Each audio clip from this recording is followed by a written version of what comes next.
महात्मा गौतम बुद्ध की कहानी। इस दुनिया में कोई गरीब नहीं है। एक समय की बात है, महात्मा गौतम बुद्ध एक गांव में धर्म सभा को संबोधित कर रहे थे। गांव के लोग अपनी विभिन्न परेशानियां लेकर आते और उसका हल लेकर खुशी खुशी वहां से लौटते। उसी गांव के सड़क के किनारे एक गरीब व्यक्ति बैठा रहता था। वो महात्मा बुद्ध के शिविर में आने जाने वालों को बड़े ध्यान से देखता था। उसे यह देखकर बड़ा आश्चर्य होता था कि लोग जब इस शिविर में आते हैं तब उनके चेहरे पर उदासी होती है, वे बड़े दुखी दिखाई देते हैं। लेकिन जब वो यहाँ से लौटते हैं तब बड़े प्रसन्न नज़र आते हैं। उसे लगा कि क्यों ना वो भी अपनी समस्या महात्मा बुद्ध के समक्ष रखे। मन में यह विचार लिए वो भी शिविर में जा पहुंचा।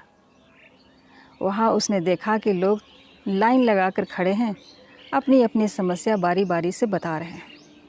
जब उसकी बारी आई तो उसने महात्मा बुद्ध को सबसे पहले प्रणाम किया, फिर अपनी बात कही। भगवान, इस गांव में सभी लोग सुखी और समृद्ध हैं, फिर मैं ही क्यों इतना गरीब हूँ।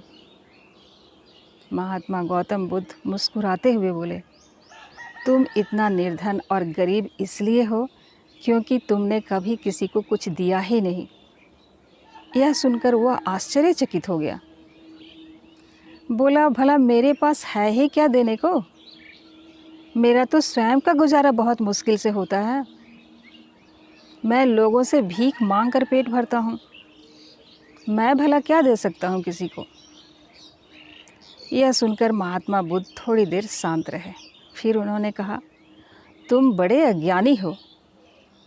औरों के साथ बांटने के लिए भगवान ने तुम्हें बहुत कुछ दिया है। मुस्कुराहट दी है जिससे तुम लोगों में आशा का संचार कर सकते हो। मुख दिया है ताकि तुम दूसरों के लिए दो मीठे शब्द बोल सकते हो, उनकी प्रशंसा कर सकते हो। दो हाथ दिए हैं जिससे तुम लोगों की मदद कर सकते हो। ईश्वर ने जिन्हें ये तीन चीज़ें दी हैं वो कभी गरीब नहीं हो सकता। निर्धनता का भाव तो मन में होता है, यह एक भ्रम है, इसे निकाल दो। कभी भी अपने मन में निर्धनता का भाव उत्पन्न न होने दो, गरीबी अपने आप दूर हो जाएगी। महात्मा बुद्ध का यह संदेश सुनकर उस व्यक्ति का चेहरा चमक उठा। उसने इस उपदेश को अपने जीवन में उतारा, जिससे वह फिर कभी दुखी और उदास नहीं हुआ।